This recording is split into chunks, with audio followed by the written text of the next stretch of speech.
अस्सलाम वालेकुम। Welcome to the video. उम्मीद है सब लोग ठीक ठाक होंगे। आप में से बहुत सारे लोगों ने जेन ज़ी का वर्ड सुना होगा और बहुत ज़्यादा सुना होगा। आप में से सब लोगों को इसका पता होगा कि ये क्या चीज़ है, ये किस जनरेशन को कहते हैं। और इस जनरेशन ने अपने से आने वाली पहली जो जनरेशन्स थी उन सबको परेशान करके रखा हुआ है। ये जनरेशन दुनिया के किसी भी कोने में होगी, जब ये करने पे आएगी कुछ तो ये बहुत कुछ कर सकती है।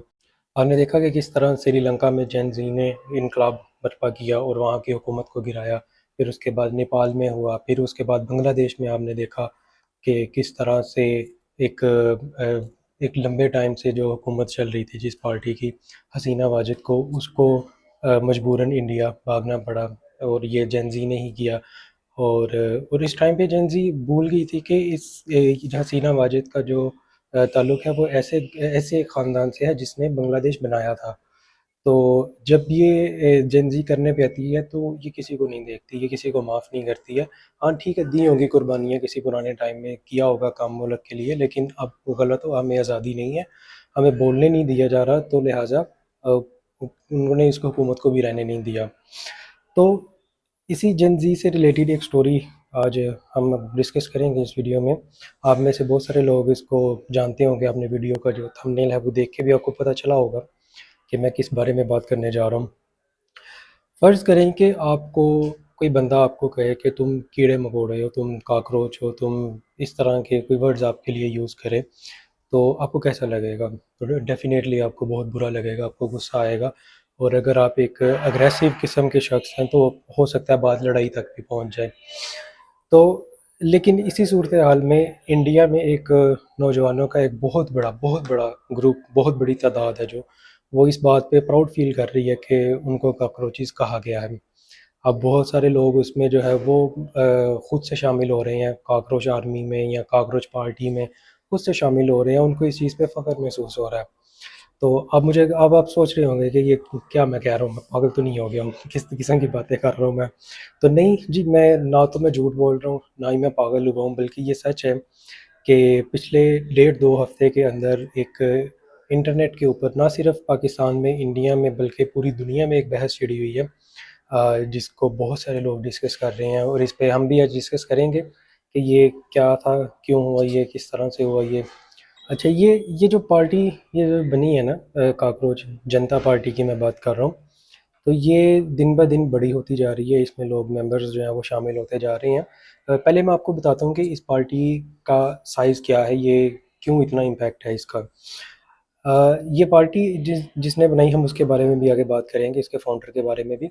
जिसने ये पार्टी बनाई उसने ये क्लेम किया, उसने फ्रांस में एक इंग्लिश चैनल को उसने इंटरव्यू देते हुए बताया, जो जो भी मैं इसमें सारे फिगर्स वगैरह मैं बता रहा हूँ, ये वही रेफरेंस है मेरा, मैंने वहाँ पे सुनी है ये बातें। तो उन्होंने बताया कि जब हमने ये पार्टी लॉन्च की, हमने एक ट्विटर पे एक पोस्ट की, जिसमें हमने कहा कि कौन-कौन से लोग इसमें शामिल होना चाहेंगे। तो पहले 2 घंटे के अंदर 5,000 से ज़्यादा साइन अप्स हुए एक गूगल फॉर्म के ऊपर। उन्होंने एक फॉर्म था जिसमें कुछ बेसिक इन्फॉर्मेशन लोगों के लिए और साइन अप करने के लिए, तो एक पहले 2 घंटों में 5,000 से ज़्यादा लोगों ने साइन अप किया उसमें, which is a quite huge number. और उसके बाद फिर उन्होंने बताया कि हमारी वेबसाइट के ऊपर जो है वो 1 मिलियन से ज़्यादा, तकरीबन पहले 1 वीक के अंदर 1 मिलियन से ज़्यादा रजिस्ट्रेशंस हुई थी, मेंबर्स की रजिस्ट्रेशन हुई थी, 1 मिलियन प्लस। तो ये देखें कि आप, ये एक बहुत बड़ी तादाद है ये लोगों की, 1 मिलियन एक छोटा नंबर नहीं है, ये बहुत बड़ा नंबर है। अब इसका नाम जो है ना वो है कॉकरोच जनता पार्टी। ये सुनने में आपको लगेगा कोई बड़ा फ़नी सा नाम है, कोई मीम मटीरियल होगा इस पे या कोई फ़नी कॉमिक्स वगैरह इस पे चल रही होंगी, लेकिन ऐसा नहीं है। ये एक बड़ी सीरियस किस्म की पार्टी बन चुकी हुई है, जो जिसने एक पॉलिटिकल मूवमेंट की शक्ल ले ली है। स्टार्टिंग में ये शायद इस तरह सोच के ना बनाया गया उसको, जिस तरह की ये बन गई है। और इवन के आप सोचेंगे ये इस किस्म की पार्टी बन गई है कि जिसको दबाने के लिए गवर्नमेंट ऑफिशियल्स को बीच में इन्वॉल्व होना पड़ा और उनको इसके अकाउंट्स को और इससे एसोसिएटेड जो पर्सन्स हैं उनको ब्लॉक करना पड़ा, उनको बंद करना पड़ा। तो सोचें कि ये कोई मजाक नहीं है, ये कोई मीम मटेरियल नहीं इस पे मिल रहा होगा। ये अगर ये इतने बड़े लेवल पे इसका क्रैकडाउन हुआ है तो दिस इज़ समथिंग सीरियस। अच्छा, अब क्योंकि दुनिया में जितनी भी पार्टीज़ बनती हैं, चाहे वो कोई पॉलिटिकल पार्टी हो या चाहे वो कोई वेलफेयर से रिलेटेड हो या वो ह्यूमन राइट्स के से रिलेटेड कोई मूवमेंट हो, तो हर पार्टी का कोई ना कोई मैनिफेस्टो होता है, लाजमी होता है, जिसको हम उर्दू में अगर मैं उसका तर्जमा करूँ तो इसको मंशूर कहते हैं कि हर पार्टी का कोई मंशूर होता है। तो कॉकरोच जनता पार्टी सीजेपी का भी मंशूर है, जो कि बड़ा इंटरेस्टिंग किस्म का मंशूर है, जिसको मैं आगे जाके डिस्कस करूँगा। और इसमें बड़े अच्छे पॉइंट्स उन्होंने रेज़ किए हैं, तो हम इसको इंशाल्लाह आगे वीडियो में डिस्कस करेंगे। उससे पहले मैं आपको इसका मैं बैकग्राउंड बताऊँगा कि ये पार्टी बनी किस तरह से है, ये किस तरह से इसको बनाया गया। तो ये कोर्ट की एक हेयरिंग हो रही थी इंडिया में, उसके अंदर अब जो हेयरिंग की जो वीडियो वगैरह देखी जो मैंने, उसमें यही लग रहा था कि शायद यंगस्टर्स से रिलेटेड ही कुछ ना कुछ उसमें डिस्कस हो रहा होगा। तो उस हेयरिंग के दौरान जो है वो चीफ जस्टिस ने कुछ रिमार्क्स दिए, जिसके बाद ये सारा वबेला जो है वो मचा। आप पहले ये वीडियो देखें कि चीफ जस्टिस ने कहा क्या एक्चुअली, तो फिर हम इस पे फर्दर जो है वो इस पे बात करेंगे। अच्छा, आपने वीडियो देखी? मैं इस वीडियो का मैं खुद भी पढ़ के मैं आपको बताता हूँ कि उन्होंने एग्जैक्टली क्या कहा, और उसका मैं उर्दू में तर्जुमा भी करके बताऊँगा। उन्होंने कहा कि there are youngsters like cockroaches who don't get any employment and don't have any place in the profession, कि कुछ ऐसे यंगस्टर्स हैं जो कॉकरोचेस की तरह हैं, जिनको किसी किस्म की कोई जॉब नहीं मिलती है और वो किसी किस्म की कंपनी में कोई प्लेसमेंट नहीं ले पाते हैं। और आगे उन्होंने कहा कि some of them become media, some become media social media and some become RTI activist and मतलब कि इन्होंने फिर बाद में बताया कि जिनको जॉब नहीं मिलती है तो वो फिर किस किस्म के काम करते हैं, वो कुछ में सोशल मीडिया पे आ जाते हैं, कुछ मीडिया में चले जाते हैं और वो अटैक करना शुरू कर देते हैं किसी न किसी पर्सन पे। तो ये बात इटसेल्फ एक बहुत ही इंसल्टिंग किस्म की बात है कि आपको कोई कॉकरोच कहे, और वो इतना हाई प्रोफाइल बंदा जो एक जिसको एक सीरियसनेस शो करनी चाहिए कि लोग अनएम्प्लॉयड क्यों हैं, जिनको एम्प्लॉयमेंट नहीं मिल रही वो क्यों क्यों नहीं मिल रही है, जो जिन्होंने लॉ एंड ऑर्डर को लागू करवाना है अपने मुल्क में, अगर वही बंदा इस किस्म की नॉन सीरियस स्टेटमेंट देगा तो फिर आम लोग हैं, जो आम यंगस्टर्स हैं, उनको तो गुस्सा आएगा ही। और डेफ़िनेटली ऐसे ही हुआ, लोगों को बहुत ज़्यादा गुस्सा आया। और और इसी करते-करते ये बात काफ़ी ज़्यादा इंडिया में फैली, और फिर बीच में से एक यंगस्टर निकलता है, अभिजीत दीपिके, आई थिंक मैं उसका नाम सही प्रोनाउंस कर रहा हूँ। तो ख़ैर हम उसको अभिजीत ही कहेंगे, उसका फर्स्ट नेम लेंगे। अभिजीत आए, उन्होंने एक्स पे एक ट्वीट किया जिसमें उन्होंने सारा बताया कि चीफ जस्टिस ने किस किस्म की जो है वो स्टेटमेंट दी, और ख़ुद को इंसल्टिंग फ़ील किया उन्होंने। फिर उन्होंने जो है वो और ये जो अभिजीत हैं, ये कहीं न कहीं किसी पहले टाइम पे अपने पॉलिटिकल वर्कर भी रह चुके हैं। मैं इसका आपको बताता हूँ, अभी थोड़ी देर में इसका मैं बताता हूँ कि वो किस किस्म की पार्टी से वो उनका ताल्लुक था। तो फिर अभिजीत ने एक मूवमेंट्स लाने की कोशिश की कि किस तरह से जो है वो नौजवान नस्ल को ह्यूमिलिएट किया गया, हमारी इंसल्ट की गई है। तो वहाँ से उन्होंने इस तहरीक को शुरू किया, और पहले 9 दिनों के अंदर, इन 9 डेज़ इसके जो है, आपको जैसे मैंने आपको पहले भी फिगर बताई कि पहले 2 घंटे में 5000 प्लस साइन-अप्स आए, और उनकी वेबसाइट पे 1 मिलियन प्लस मेंबर्स ने रजिस्टर किया। और इनका एक इंस्टाग्राम पे अकाउंट उन्होंने बनाया, जिसमें आई थिंक हिस्ट्री में ये सबसे रैपिड ग्रोथ होगी। इससे जल्दी किसी ने इतनी फॉलोअर्स गेन नहीं किए होंगे। तो इस पार्टी ने तकरीबन 23 मिलियन यूज़र्स जो हैं वो इसने गेन किए विद इन 9 डेज़, 9 दिनों के अंदर। जी हाँ, बिल्कुल ये बहुत बड़ा नंबर है, तकरीबन 2 करोड़ 30 लाख बनते हैं ये, और 9 दिनों के अंदर इन्होंने इतनी ज़्यादा ग्रोथ की। और अभिजीत हैं जो इन्होंने ये पार्टी जब स्टार्ट की, तो इन्होंने बताया, इसने इन्होंने अपने जो फ्रेंच टीवी चैनल को इन्होंने इंटरव्यू दिया, उसमें इन्होंने बताया कि ये 2020 से 2023 तक तकरीबन 3 साल इन्होंने इंडिया में एक आम आदमी पार्टी को इन्होंने उसमें काम किया, उसमें हिस्सा लिया, उसके पॉलिटिकल वर्कर ये रह चुके हैं।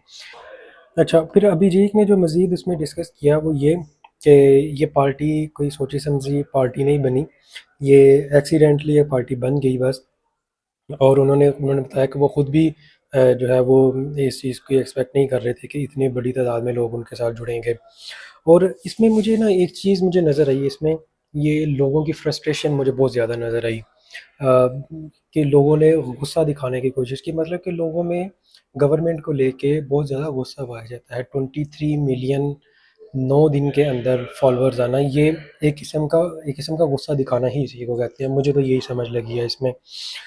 और ये पार्टी, जैसे मैंने आपको पहले बताया, कि इस कदर फेमस हुई कि गवर्नमेंट को जो है वो टेक डाउन करना पड़ा इनके ऑफिशियल्स के अकाउंट को, और इनके अभिजीत के जो अकाउंट्स थे उनको बैन किया गया। और मैंने इंस्टाग्राम पे सर्च करने की कोशिश की, मुझे एग्जैक्टली जो है वो नहीं मिला, जो एक्चुअल पेज था उसका वो नहीं मिला मुझे, क्योंकि वो शायद वो बैन हो चुका हुआ है। उससे रिलेटेड मुझे और बहुत सारे को मिल गए थे। अब हो सकता है कि मैं यहाँ कहीं स्क्रीन पे, इस साइड पे या इधर मैं कुछ विजुअल्स जो हैं वो स्क्रीनशॉट्स वगैरह मैं अटैच करूँ आपके अंडरस्टैंडिंग के लिए। रवि जी ने जो मज़ीद उसमें ये बताया कि इस पार्टी को बनाने का मकसद जो है वो कोई पॉलिटिकल इंस्टेबिलिटी बनाना नहीं है, बल्कि सिर्फ ये मेक श्योर करना है कि गवर्नमेंट जो है वो प्रॉपर अपनी डोमेन में रह के काम करे, और उनको प्रेशराइज़ करना इस बात के लिए कि वो कुछ गलत कर रहे हैं तो उसके लिए प्रेशराइज़ करना। और मिनिस्टर्स के लिए या गवर्नमेंट के जितने भी बड़े ऑफिशियल्स हैं उनकी अकाउंटेबिलिटी करने के लिए ये हमने एक बनाई है। अच्छा, इस इन सब के दौरान हम हमें एक इंटरेस्टिंग सी चीज़ हमें देखने को मिली है कि जो इंडिया के यूनियन मिनिस्टर हैं किरण रिजिजू या रिजिजू जो भी इनका नाम है, उन्होंने एक क्लेम किया है, और बड़ा ही एक अजीब किस्म का क्लेम किया उन्होंने, कि ये जो ग्रुप बना है, ये जो इंस्टाग्राम पे अकाउंट बना है, इसका तो इंडिया से कुछ लेना देना ही नहीं है। इसके जो मेजॉरिटी फॉलोअर्स हैं वो सारे पाकिस्तान से और यूएस से हैं। और मुझे बड़ी हैरत हुई ये बात देख के कि ये किस किस्म का क्लेम है कि आप अपनी गलत बात को, आप अपने चीफ जस्टिस को डिफेंड करने के लिए आप इस किस्म के फॉल्स क्लेम कर रहे हैं जिसका आपके पास एविडेंस भी कोई नहीं है। तो ये बड़ी अजीब सी बात है ये। तो और इसका फिर जो है वो अभिजीत हैं, जो उन्होंने खुद ही इसको फिर इसका उन्होंने सबूत दिया, इस बात का प्रूफ दिया उन्होंने, कि ये कोई पाकिस्तानी या यूएस से चलने वाला पेज नहीं है, ये प्योरली इंडियन ऑडियंस है। इस पे मैं स्क्रीनशॉट भी अटैच करूँगा। और उन्होंने कहा कि उन्होंने एक वीडियो स्क्रीन रिकॉर्ड की अपनी, और जिसमें उन्होंने डेमोग्राफिक लोकेशन के अकॉर्डिंग अपनी ऑडियंस दिखाने की कोशिश की, और उसमें 94% जो है वो ऑडियंस इंडिया से ही बिलोंग करती है। और अगर हम ये देख रहे हैं तस्वीर, तो इसमें 5 टॉप 5 कंट्रीज़ दिखाई गई हैं, और इवन के पाकिस्तान इन टॉप 5 में है भी नहीं है। तो दिस इज़ रिडिकुलस। तो किरण रिजिजू जो है वो बहुत ही अनप्रोफेशनल किस्म की उन्होंने ये स्टेटमेंट दी है। अच्छा, मैंने जैसे आपको पहले बताया कि इसका मैनिफेस्टो जो है वो बड़ा इंटरेस्टिंग किस्म का है, कि इस मैनिफेस्टो में उन्होंने कहा क्या है, किस किस्म की उनकी डिमांड्स हैं। अभी हम उसको डिस्कस करते हैं।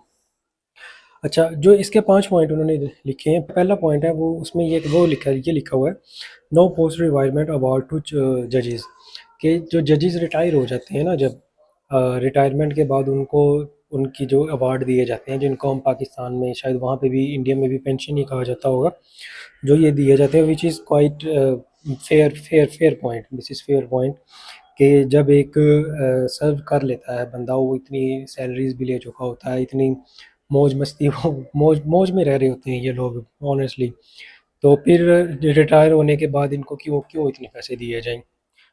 ये मुझे खुद नहीं ये बात समझ में आती। तो उसके बाद दूसरा पॉइंट जो इन्होंने डिस्कस किया वो ये है कि लेजिटिमेसी ऑफ वोट, कि वोट जो है वो एक फेयर शफाफ इलेक्शन, मेरे ख्याल में ये पाकिस्तान की तरह इंडिया में भी यही रोना है कि वहाँ पे जो है वो फेयर इलेक्शंस नहीं होते हैं। और तीसरा पॉइंट जो इन्होंने यहाँ पे डिस्कस किया कि 50% reservation of women in the parliament, I think, मैंने इसको पूरा नहीं पढ़ा सही तरह, हाँ आई थिंक, हाँ, कैबिनेट में जो है वो वुमेन्स को 50% रिजर्वेशन दी है, जो कि करंटली अभी 33% है। तो इसको भी 33 से बढ़ा के 50% किया जाए, एक ये उनका मुतालबा है। और नंबर 4 पे उन्होंने कहा है कि इंडिपेंडेंट मीडिया होना चाहिए, कि आपको, जैसे आपको पता होगा कि इंडिया में एक टर्म यूज़ की जाती है गोदी मीडिया के नाम से, जो कि रिप्रेजेंट करती है मोदी सरकार की जो अच्छी अच्छी बातें हैं उनको बताने के लिए। और इंडिया में बहुत सारे ऐसे व्हाट्सएप ग्रुप्स हैं जो सर्कुलेट करते हैं इस तरह की फॉल्स इंफॉर्मेशन को, और मोदी गवर्नमेंट को जो है वो अच्छा दिखाने के लिए। इसके बाद जो उनका आखिरी पॉइंट है ना, वो ये बड़ा इंटरेस्टिंग है कि 20 इयर्स बैन लगाना चाहिए है कि जो पॉलिटिकल कोई वर्कर है वो एक पार्टी को छोड़ के किसी दूसरी पार्टी में चला जाता है। तो ये मेरे ख़्याल में ये बड़ी अच्छी चीज़ हो जाएगी अगर इस तरह किया जाए, क्योंकि बहुत सारे लोग जो अभी अभी मुझे कह रहे होंगे कि जी हम तो आपके साथ हैं, हम ये करेंगे, वो करेंगे। लेकिन जैसे ही कोई गवर्नमेंट चेंज होती है या कोई पार्टी जो है वो चार्ज में आती है, तो वो छोड़ के उधर चले जा चुके होते हैं। तो इन सब के बाद अभिजीत ने जो इंटरव्यू के एंड पे उन्होंने बताया कि वो शायद यूएस मूव करने की कोशिश कर रहे हैं या वहाँ पे वो जा चुके हैं अभी रिसेंटली, मुझे नहीं पता, क्योंकि उनकी फैमिली को और उनको काफ़ी डेथ थ्रेट्स जो हैं वो मिले हैं। उनको मारने की धमकियाँ दी गई हैं कि इसको बंद कर दो, नहीं तो जान से मारे जाओगे, इस तरह के कुछ भी है। तो ये थी आज की वीडियो, होपफुली मैंने आपको अच्छे से एक्सप्लेन किया होगा कि ये किस तरह से ये पार्टी बनी है, इसका क्या मकसद था। तो अभी के लिए इतना ही, इंशाल्लाह आपको अगली